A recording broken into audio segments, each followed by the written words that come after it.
Dasya Ginanjana Shalakaya Chakshunanitan Chena Tasmai Shri Lupena Shri Guru Gaur Gandharva Govinda Gringanaisa Vande Prashadatoyesham Sarvamba Shivankaraha. So we're continuing with Sri Sri Prapanna-jivanamritam this morning here in Canberra. And yesterday we finished with these wonderful verses of encouragement from Srimad Bhagavatam for those who are struggling in the practice of devotion. And we can move on. We're on chapter 9, verse 47. Yana Vaidagya Dinam Kadachit Chudabhakti Barakatvam Patona Bhaktyangatvam. Since pursuits based on knowledge come renunciation, or sometimes agents of obstruction to pure devotion, they can never be integral parts of devotion. So it's interesting the way Srila Sridhar Maharaj has phrased this, indicating that, properly adjusted, these things, they can support devotion. But sometimes they are obstructions, and they are not integral. That is the adjustment. And I'm reminded of one occasion when Janardhan Maharaj, he brought this up to Srila Sridhar Maharaj, saying, you're always speaking jnana shunya bhakti, knowledge-free devotion, but you yourself, you're so scholarly and you know so much, And Srila Sridhar Maharaj said, bhakti is like the king, and gyan, knowledge, is like a minister. So in that adjustment, then everything is harmonious. Then gyan does not need to be rejected. But gyan is to be used in the service of bhakti, in the support of the development of bhakti. So it does not need to be rejected. It must be in that proper adjustment.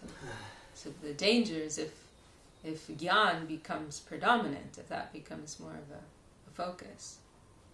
But if it is properly adjusted, everything is harmonious. Okay, and then the verse here, which I think is from Bhagavatam. Tasman mad bhakta yuktasya, tasman mad bhakti yuktasya, yogino vaimad atmanaha, na jnanam na cha vairagyam, praya shreyo bhavet viha. The practice of dry Gnosticism and stoic abnegation, jnana and vairagya, are unnecessary and generally cannot be beneficial for the faithful devotee who dedicates his heart and all his activities to the service of my lotus feet. Even if jnana and vairagya, knowledge and renunciation, are superficially employed in a preliminary stage, they are nonetheless not to be considered integral parts of pure devotion, which stands independently in her divine super-excellence. And another point is that, like when persons like our Gurudev, Srila Sridhar Maharaj, they're expressing their realizations, that's something different from, the plane of the intellect, So that is actually pure expression of bhakti, of devotion. Actual realization, spiritual realization, and what we've understood with our intellect, those are two separate things, So that's another thing. In our stage, then we may, as it's mentioned here, then we may try to develop our understanding, and we know we're using our brain for that, but with that vision that it is to support the development of our devotion, it is to support our faith, and it is also not to be neglected. That is also mentioned.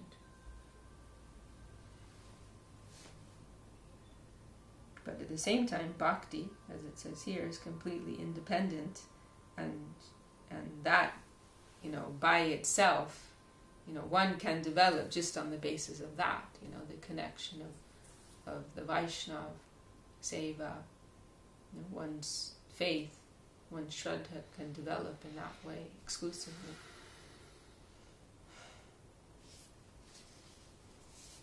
Shraddhaya eva kevala bhaktya dikara chittam na jatya dehe. It is faith that qualifies one for exclusive devotion, not birth or any other worldly qualification. And we have a verse here from, must be spoken by Lord Krishna from Srimad Bhagavatam, speaking to Uddhava. Kevalena hi bhavena gopyo gavo nagamriga ye nye muda diyo naga siddhamam ir anjasa. O Uddhava, simply by their unalloyed hearts did the cowherd ladies, the cows of Braja, the trees headed by the Yamala Arjunas, the animals, the snakes headed by the evil Kaliya, and various objects of stultified intelligence headed by the shrubs and creepers of Vrindavan, all attain perfection and swiftly reach me. Here in Sadhana Siddha Gopis and various, in parentheses, Sadhana Siddha Gopis and various other devotees who attain to perfection by pure devotional practice have been referred to. So simply by their unalloyed hearts, they attained me. They reached me. So it's Uddhava again, isn't it? Sorry, what did you say? Is that Uddhava or Uddhava. Is that the son of... Is he the one who went to teach the goat, to try and teach the goats? Yeah, with the message, Yeah, Uddhava is very... So he's celebrated as being the dearmost friend of Krishna in Dwarka. Very, very dear to Krishna. And he has similar features to Krishna, has the same skin color as Krishna. So that's why Krishna chose him, because by him going, that it would give the idea being that they would really feel like, in some sense, Krishna is with us. He's sending us his dearest friend, who even looks like him. So, and Uddhava, everything that the Lord does and everything that the great souls do, it has many different, fulfills many different purposes. And so also for Uddhava, it was like an evolutionary moment for him, being there in Vrindavan, because for him it was a revelation to witness the devotion in the hearts of the Braja Gopis. And Srila Gurudev would say that to break Uddhava's pride, Krishna sent him. Because normally Uddhava is thought of as the dearest devotee, the greatest devotee. Krishna himself says that in one place, like, nobody is more dear to me than you, Uddhava. Natatame priyatama atmayo nirna shankara. Saying that, Sankarshan, Brahma, Lakshmi Devi, even my own self, nobody is more dear than you, Uddhava.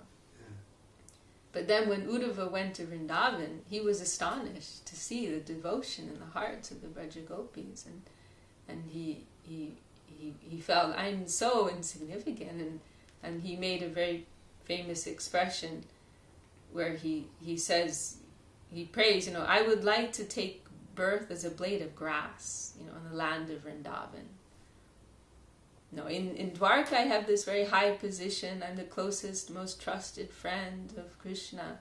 But the devotion of the Braja Gopis is so superior to me. I think it would be a promotion for me to take birth as a blade of grass, so I can receive their foot dust on my head. That gives you some idea, what type of appreciation will be needed for anyone who's earnestly aspiring to enter that plane. If I can have an atomic presence in that land, that would be, that is so high, it is so valuable.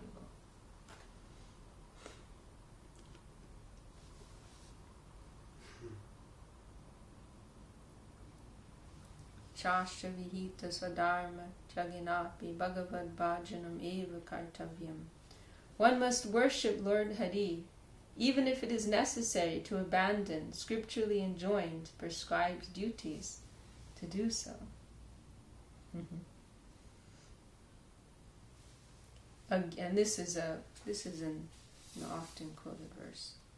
Agyayaiva gunandoshan mayadishtan apiswakam dharman samtyajya yasarvan mambajet sacha saptamaha.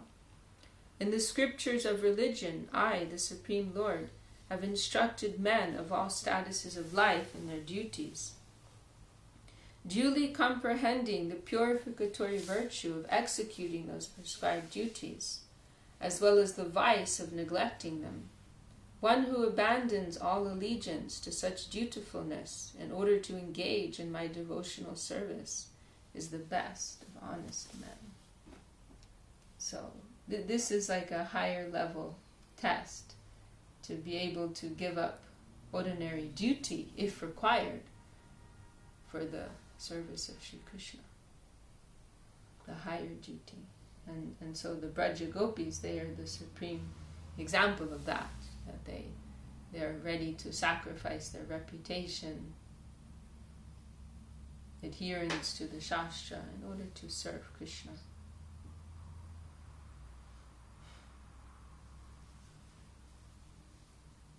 Sridhar Maharaj, he also spoke of this in another way.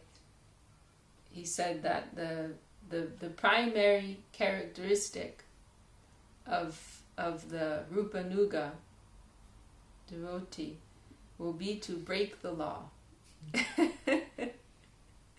In the sense that what we're cultivating is going in another direction from the normal flow of society, and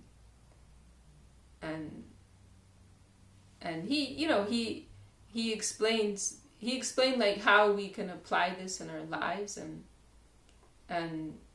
he was saying how like the real fire, the real field of practice is within our own heart, within our own consciousness, and how on a superficial level, on a physical level, we may be obliged, we may be bound to perform so many duties, but within our heart we can take our free will.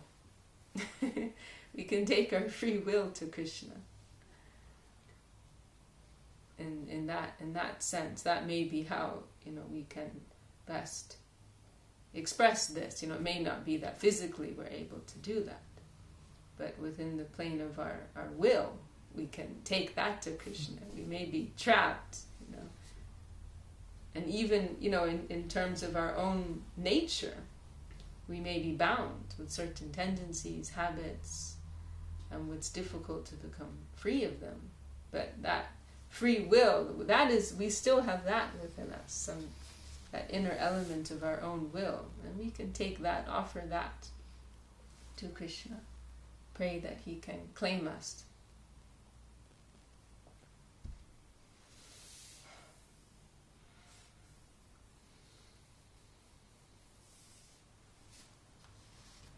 And it was an extraordinary talk, because we hear all of these very high things, and then we feel like, well, how does that apply to us, here and now? And it was wonderful how Sridhar Maharaj, in general, it's extraordinary how he brings these things home, makes them something very relevant. He was speaking about Parakiya Bhajan. Do you understand what that means? Parakiya, it means, actually the word paramour in English, it must have come from that, Parakiya. But Parakiya means like another's. So Parakiya Bhajan is considered to be the highest type of service, because it creates that intensity of emotion, that there's something going on that's illegal, and there's that fear of losing that person because according to the societal law, there's no recognition of this relationship. It's all within the plane of the heart. So that actually intensifies the relationship. The Braja Gopis, they don't have any legal connection with Krishna. In the mats in Navadvip, Gurudev, how long was it? Was it 2 years or maybe it was 2 months? I can't remember. But Gurudev was dealing with this heavy court case because the communist government, they were really restrictive about how much property an individual could own, and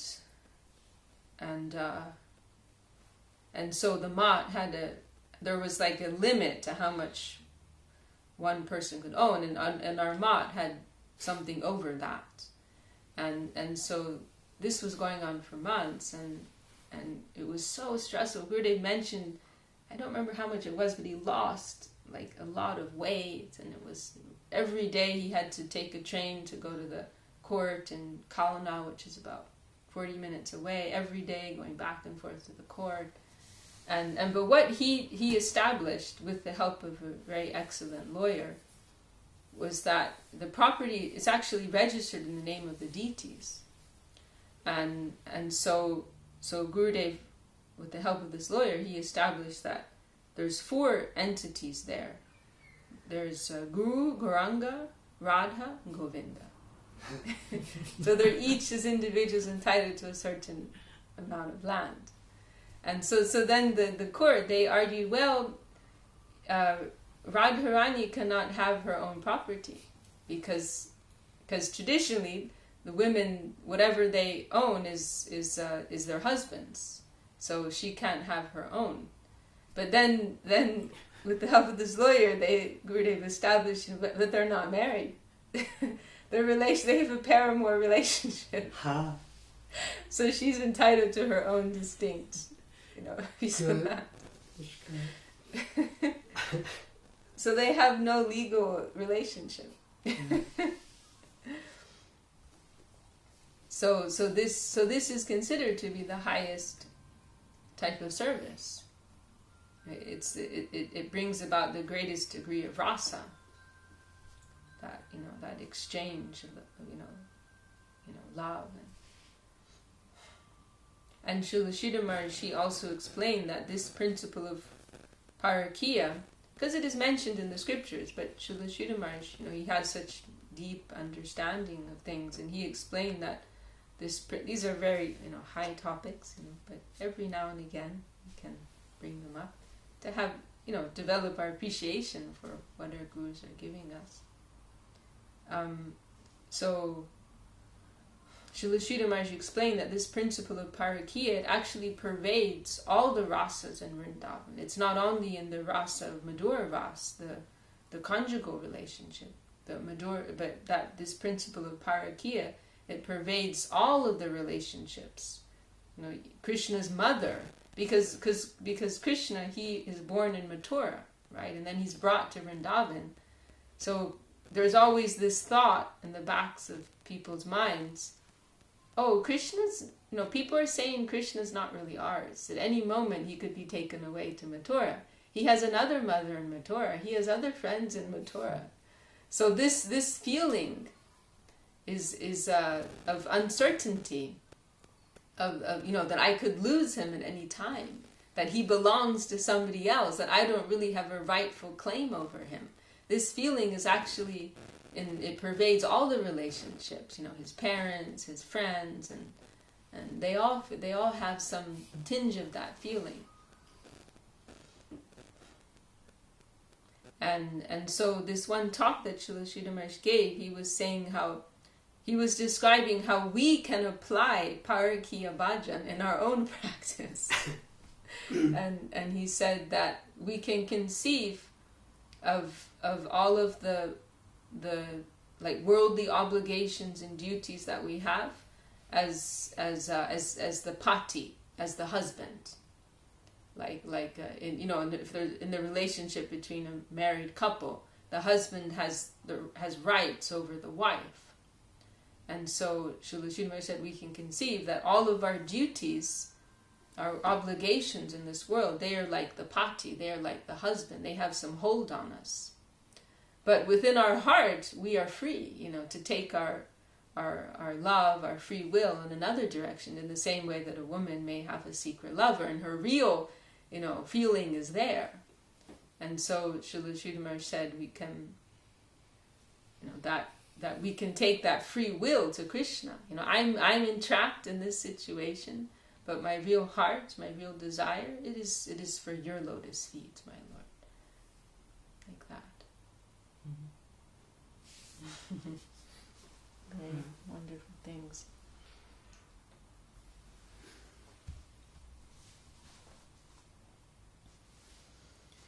Okay, can go on to the next verse. Sarva jiva avataranam apyatma swarupa swayam rupo brajakishora eva sakala swarupa ritti rasa samahara madura bhavena shuti smriti vihita pati devatadi nishta parityagyanaiva tat krida utala eva jivai kama rupa nugatina bhajaniya nikila klesha dushta sura samajapati putradi bhayat sada rakshishyat yeva. So this is a very long illumination from Srila Sri Maharaj, and this is the translation.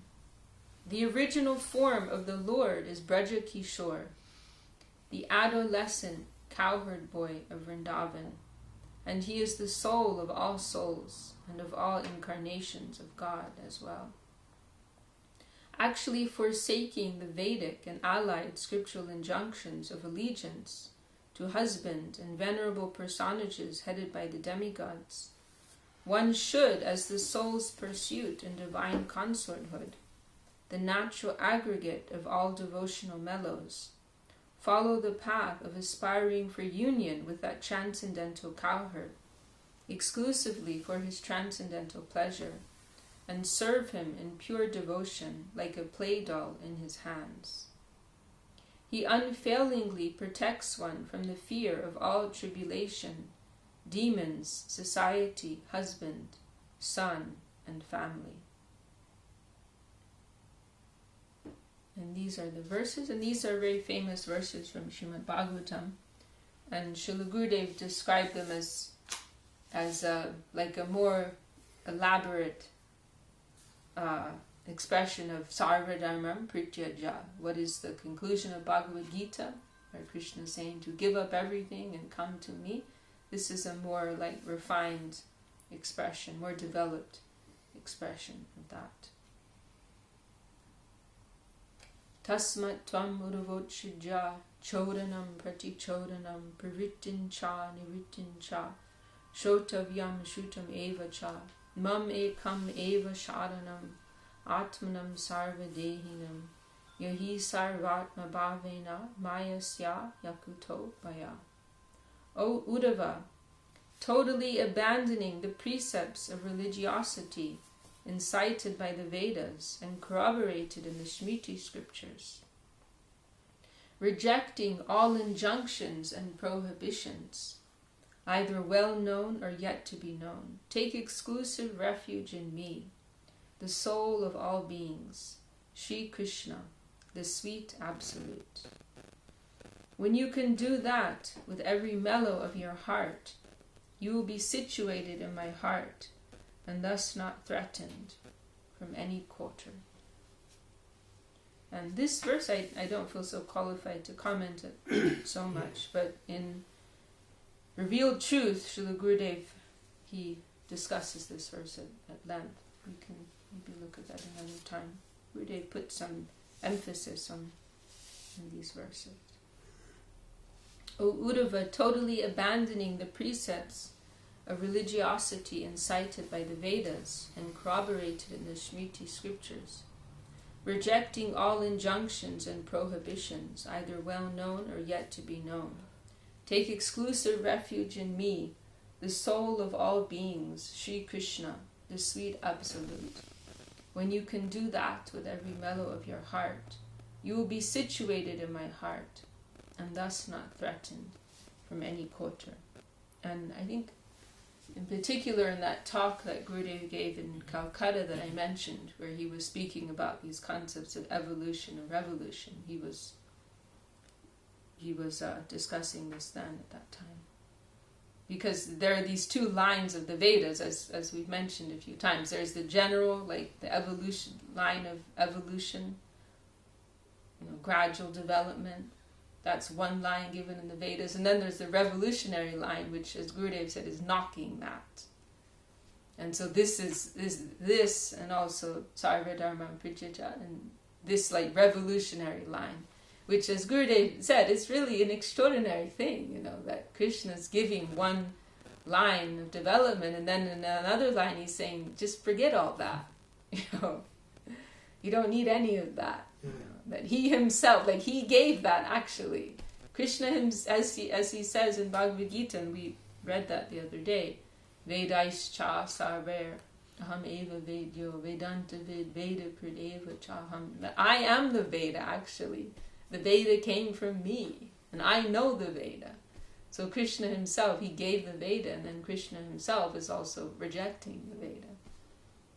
That the only thing that is necessary is a relationship of love with me, who is the source of all, the origin of all, the sweet absolute.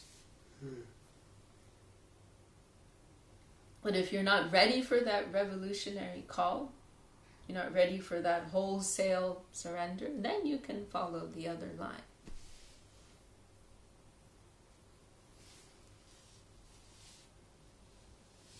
Jivanam chakta bhukti mukti devatantarapti sprihanam rihita shri krishnanugatya maya jivananam eva nitya sarupa siddhistad antaranga shri rupanuga bhajan parikaratvan sa cha sampadyate. Utterly abandoning desire for worldly enjoyment or liberation, or the desire to become one of the demigods. The souls who embrace the service of Sri Krishna realize their eternal divine identity and attain confidential servitude to the Lord, gaining admission into the group of the followers of Srila Rupa Goswami. And this is also a well-known verse. Martyo yada chakta samasta karma. And it's a very like there's like an outline here, which is very helpful. An outline of progress, development. Martyo yada chakta samasta karma nivedi tatma vichikirshitome tadamri tattvam pratipadya mano mamatma bhuyaya chakalpate vai. When the mortal being gives up all worldly attempts,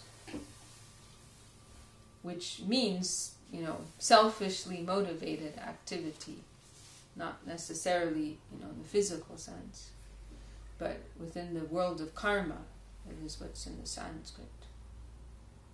What is binding, what is reactionary, gives up that whole plane of existence, completely offers himself to me, and acts exclusively according to my desire, he attains to the state of nectar, or positive immortality.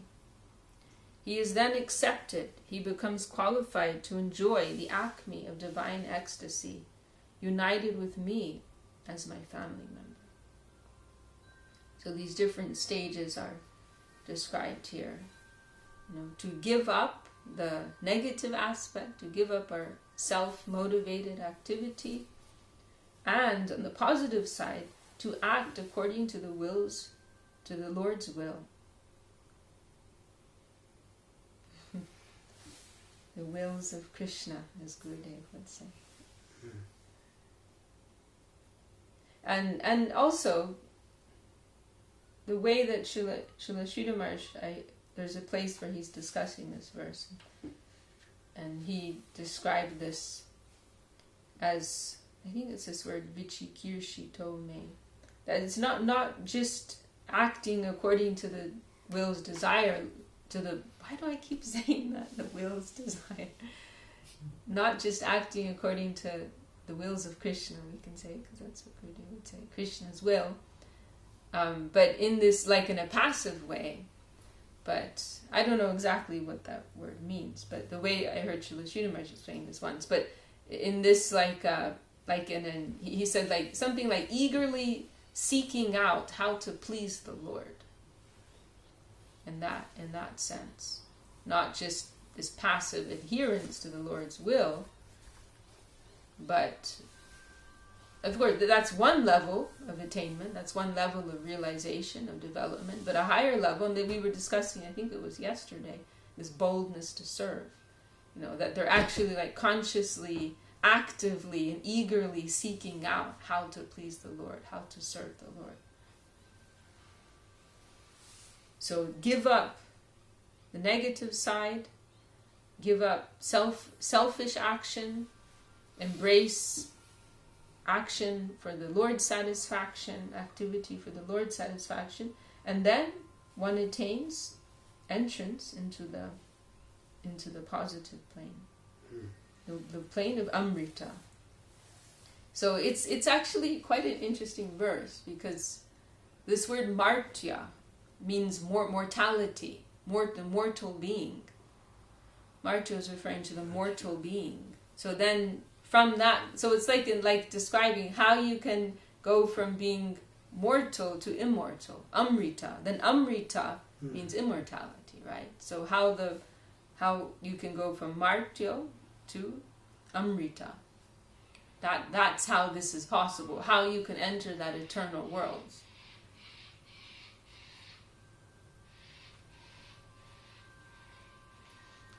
And Amrita has this, double meaning of, freedom from mortality, but then also attainment of nectar. So how is that possible? This is the secret. If you want to know the secret, if you want to condense it down. So it's quite a significant verse. And that's what's being expressed in the title. So Prapanna-jivanamrtam, that Amrita, which can only be experienced by those who are Prapanna, those who are surrendered.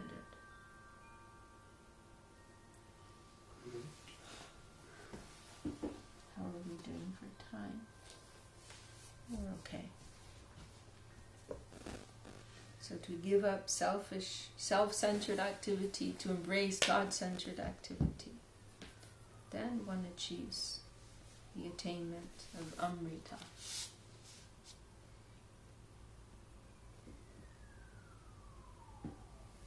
Okay. Swapriya parikarena vinashi bhagavato pyatma satayam apyana vilashaha. Even the Supreme Lord does not wish to lead a life without the company of his beloved associates. And this verse here, this is another one of the verses that was spoken by Lord Narayan when we mentioned yesterday, I think, that incident when Durvasa Muni offended this devotee king Ambarish, and so the Sudarshan Chakra was chasing him, and so he ended up approaching Lord Narayan asking for his protection, and then Lord Narayan saying, I can't do anything, my devotees are higher than me, you have to go to him and rectify yourself. And so then at that time Lord Narayan spoke a number of verses in praise of his pure devotees. And this is another one of them. They're very beautiful verses. Yeah, these next 4 verses coming up, they're all from that section of Bhagavatam. It's very heart-touching. Naham atmanam vashashe mad bhaktai sarubir vina shriyan chatyanti kim brahman yesham gatir aham para. O best of the Brahmins, without the company of those sadhus, for whom I alone am the only shelter, I desire neither the bliss of my own nature, nor my eternal 6 opulences. So it's interesting because he's referring to, those things that make me God, right? Because Bhagavan is defined as, Bhagavan means who is the holder of Bhaga, and Bhaga means opulences. So Bhagavan, by definition, is the person who possesses these, in particular, these 6 opulences, right? Okay, I'm going to do a spot quiz on myself. Spot test. Beauty, infinite beauty, infinite wealth, strength, knowledge, renunciation, and I'm missing one. Fame. Did I say fame? No. Okay, so those are the 6 that are described as, who has these things? They are Bhagavan. They are God, basically. So, but here Krishna is saying, Narayan is saying, those things that make me God, I don't want them. Without the company of my devotees, that's what actually makes them meaningful. To be able to exchange with my beloved devotees.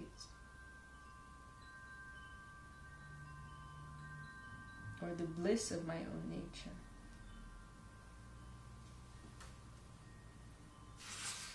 And this is another verse from that section. Ananya bhajanam eva Shri Bhagavato bhaktanancha parasparam jagasahane karanam. In exclusive devotion, the Supreme Lord and His devotees cannot tolerate one another's separation. Ye dada gada putrapta prananvitam imam param hitva mam sharanam yata katam tam staktam utsahe. They have left home, son, wife, relatives, wealth, life, this world, the next world, just to surrender to me. How can I ever dream of leaving them? They have left home, son, wife, relatives, wealth, life, this world, the next world, just to surrender to me. How can I ever dream of leaving them?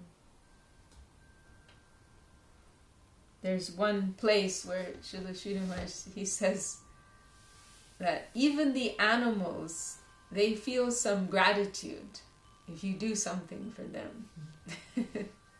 So what to speak of the Lord, His heart, if we will do something for His cause, for His sake, for His devotees, how indebted He will feel, how much appreciation He has for that.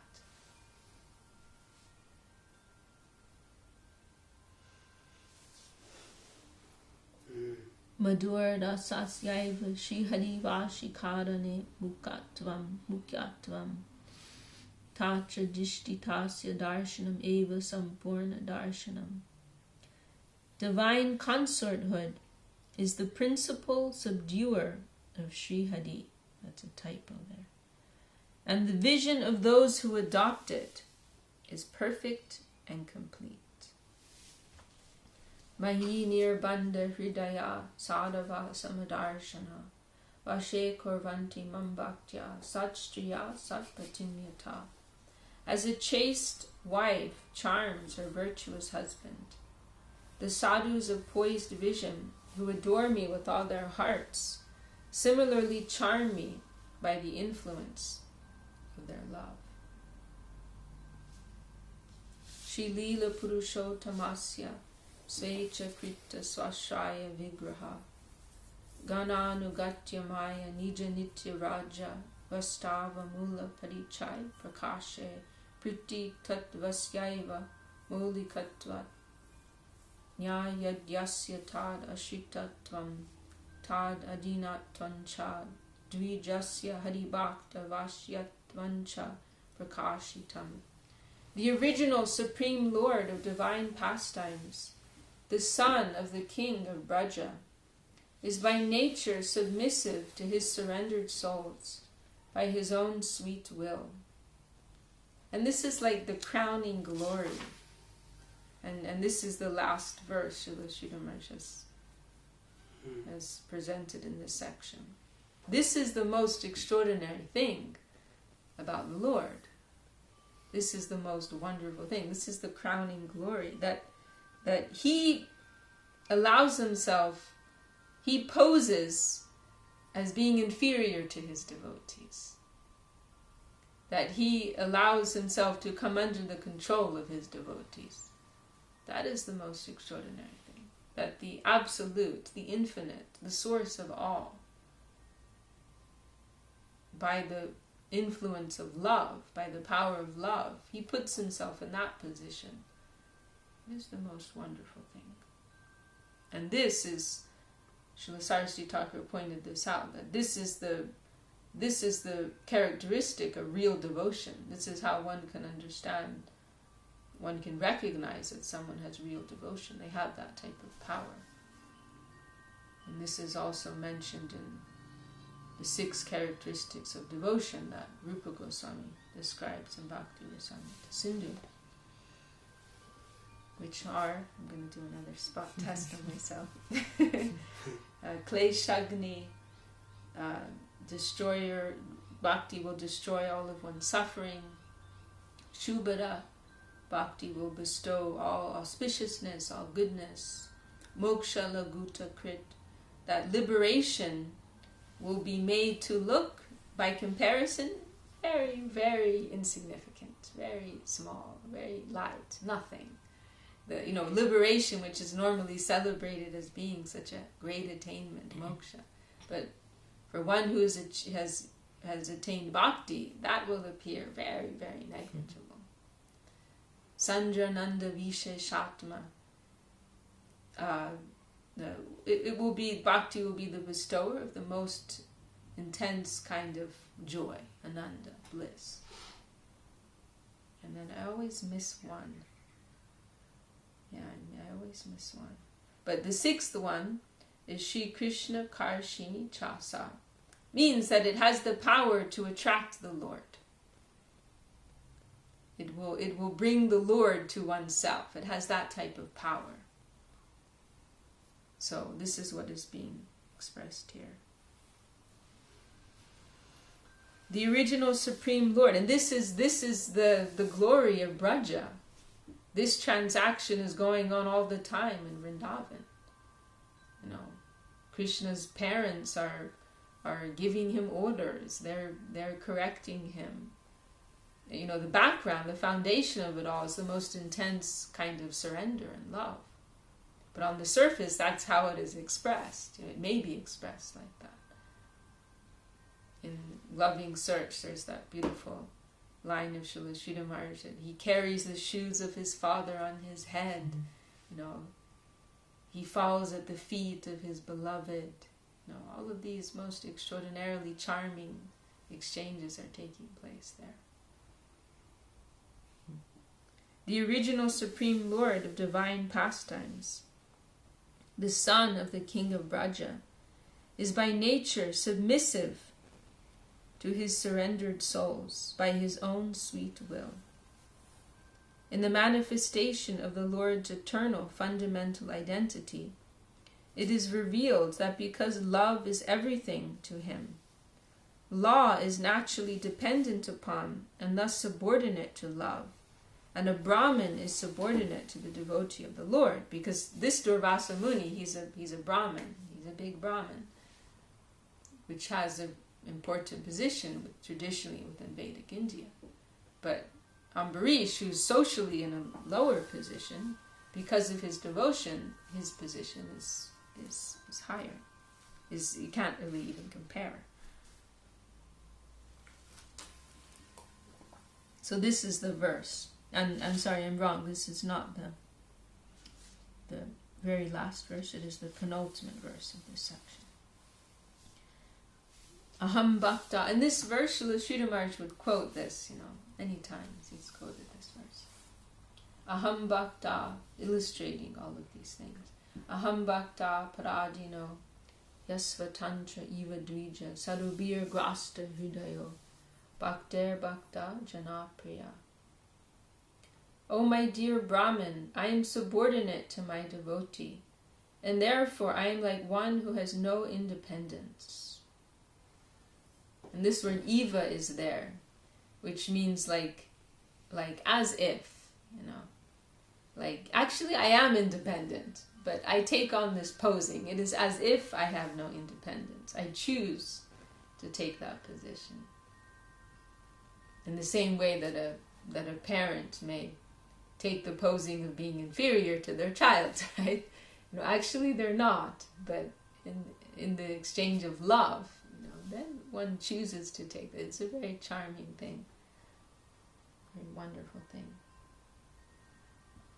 O my dear Brahmin, I am subordinate to my devotee, and therefore I am like one who has no independence. The sadhu devotees have captured my heart. And not to speak of my devotees, those who are devoted to my devotees are also dear to me. So this is another point. Bhakter bhakta janapraya. And elsewhere, that is pointed out as being even a higher position. That is to be in that mood of having such devotion for the Lord, that one is eager to serve even the devotees of the Lord. Not just directly the Lord. That is a more substantial type of devotion.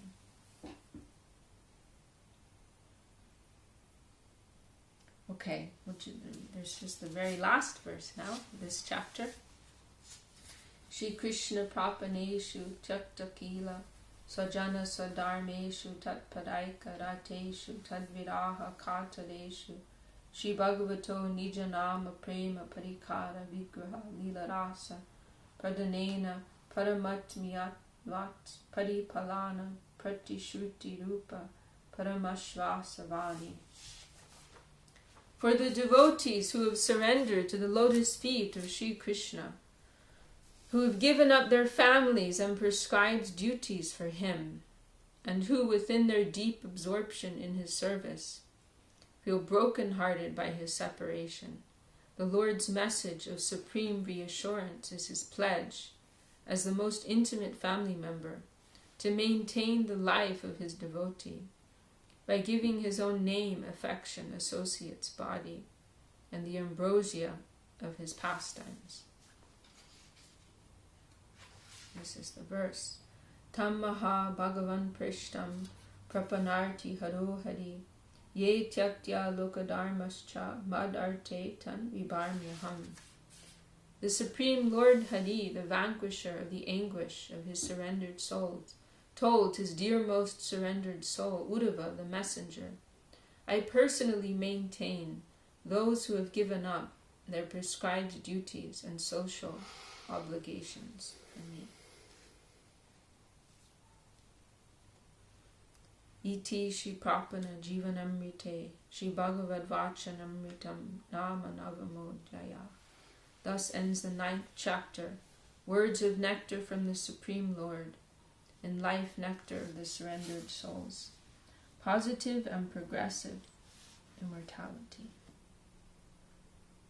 So this is the Lord's wonderful promise expression of love to his surrendered souls. His reassurance. And so we're coming to the end of Sri Sri Prapanna-jivanamritam. There's one more chapter which is fairly short. And we will continue over these next few days.